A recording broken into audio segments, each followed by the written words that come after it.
Alright, good afternoon everyone. Good afternoon. Okay, thank you for having me on this special occasion. So in this special occasion, I would like to convey about the types of qualitative methods, so that is narrative research. But before I explain the material, I would like to tell you my name. As you can see, my name is Kumari, but often my friends also call me as Nia as my nickname. And my last student number is 101.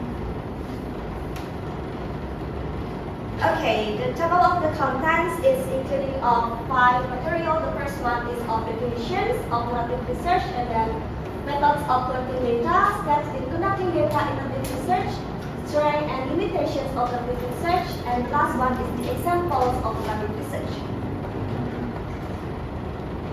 Okay, let's start from the definition first. So as you can see on the screen, I also provide 3 definitions from the experts. So from the first one, according to Juslan 2007, state that narrative research is a type of research that consists of obtaining and reflecting on people's lived experiences. And then the second one, according to Polyhole 1995, narrative research is not new to qualitative research, and it is defined as a subset of qualitative research design in which stories are used to describe human actions.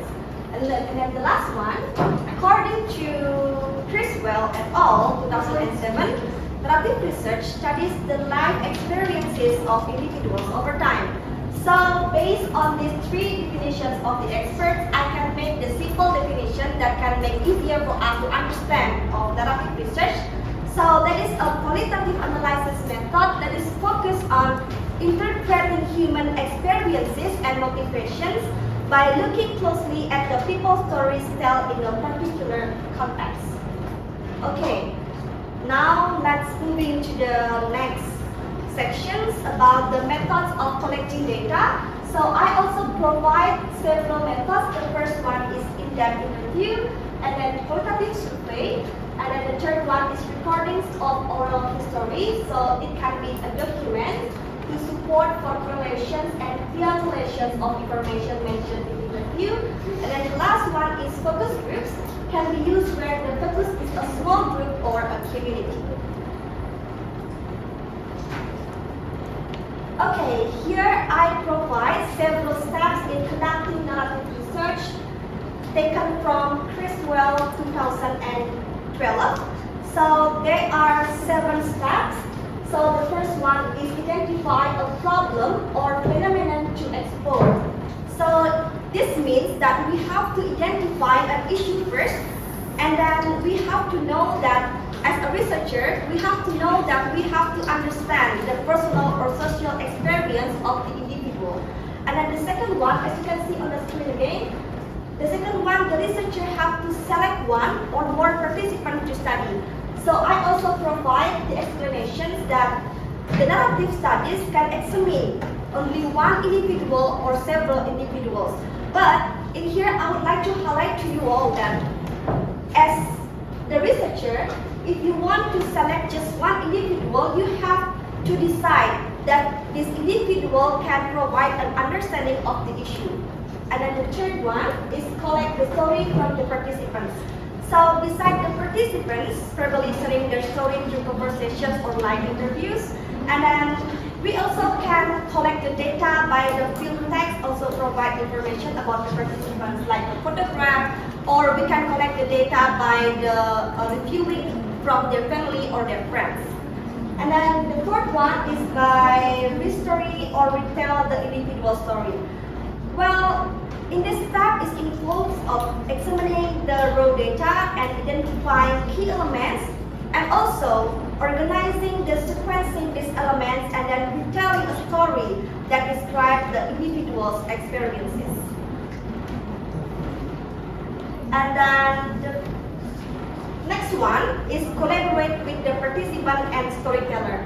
So you have to highlight in here that throughout the narrative story collection process, the researcher works with the storyteller. So if you have a question in your mind, why we have to combine or have a connection with the storyteller? Because to ensure that the participants that we collect the data is accurately portrayed. And then the next one is write a story about the participants' experiences. So after all of the steps that we already applied in the field, we have to write the story by highlighting specific themes that emerge throughout the story, and also involving a sections about the importance of narrative research can be helpful to readers. And then the last one is, as a researcher, we have to validate the report's accuracy. So an accurate report is essential to preserving the story, because in conferring with the individual and searching for this confirming evidence will protect the story's more credibility. Okay, I would like to tell you the strength of the narrative research. So as you can see on the screens, the first strength is reveals in-depth detail of a situation of or life experience, and then the second one is can reveal historically issues not elsewhere recorded. And then the last one, narrative research was considered a way to democratize the documentations and live experience of a wider gamut of society. And the past only the rich could afford a biographer to have their life experience recorded. Narrative research gave voice to marginalized people and their lived experience. So how about the limitations? How about the weaknesses or the disadvantages of narrative research?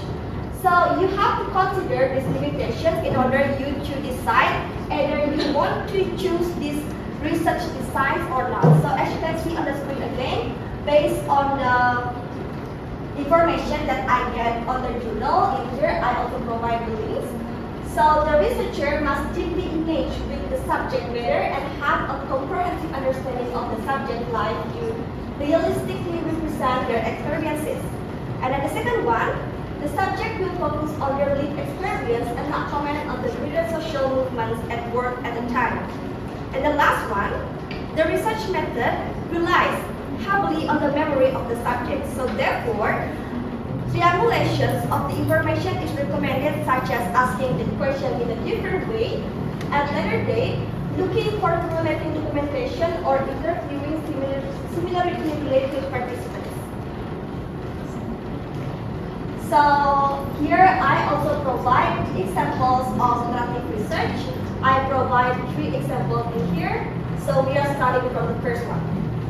Okay, as you can see on the screen, we can read together the title. That the title is a narrative inquiry into Indonesian elementary students' experiences in English online learning during COVID-19. So here is the review. So as you can see on the screen again, the publication date is on 2nd of December 2021. So the authors are Ning Sekiwati and Ahmad Matkun. And then the methodology that they use is narrative research.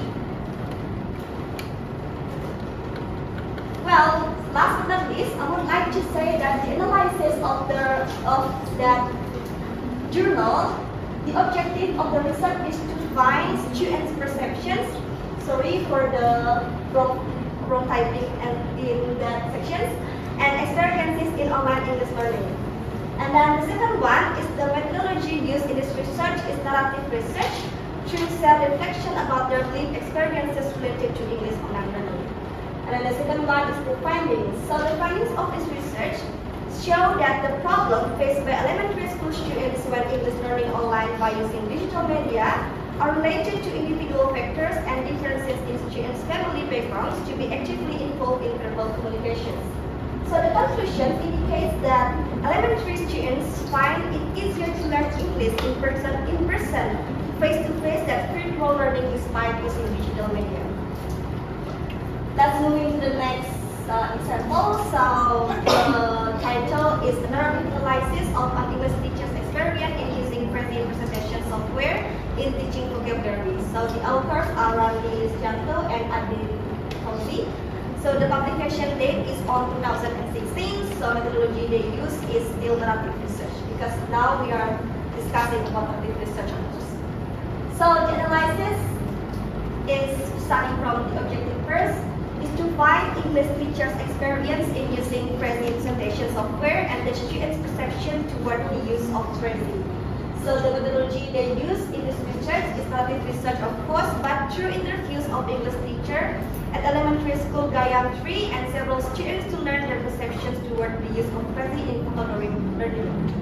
And the findings of this research indicate that the teacher have to prepare to finish the material first before using phrasing, and the students showed positive attitude toward phrasing by admitting that phrasing is easiest for them to learn vocabulary.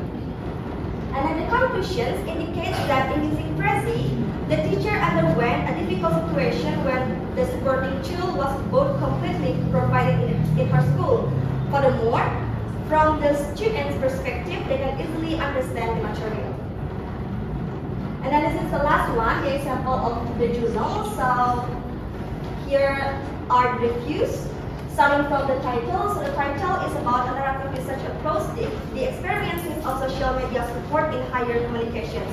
So the authors are Aleph LG and Ligum Chukutu in France, and then the publication date is on 2014, and the methodology they use is narrative research. So the analysis from that journal, starting from the objective, is to find the experiences of social media usage in higher education. And the methodology used in this research is narrative research through storytelling about their experiences of using social media. And then the findings of this research indicate that they prefer to use specific social media, is that they believe as use social media with their instructor wanted to take advantage of this course.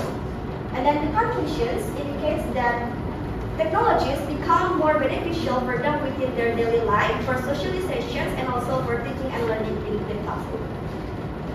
So here I provide the references. So I think that's all for these presentations. I hope what I have conveyed to you just now can make you easier to understand what narrative research design is. So I think that's all from me. Thank you.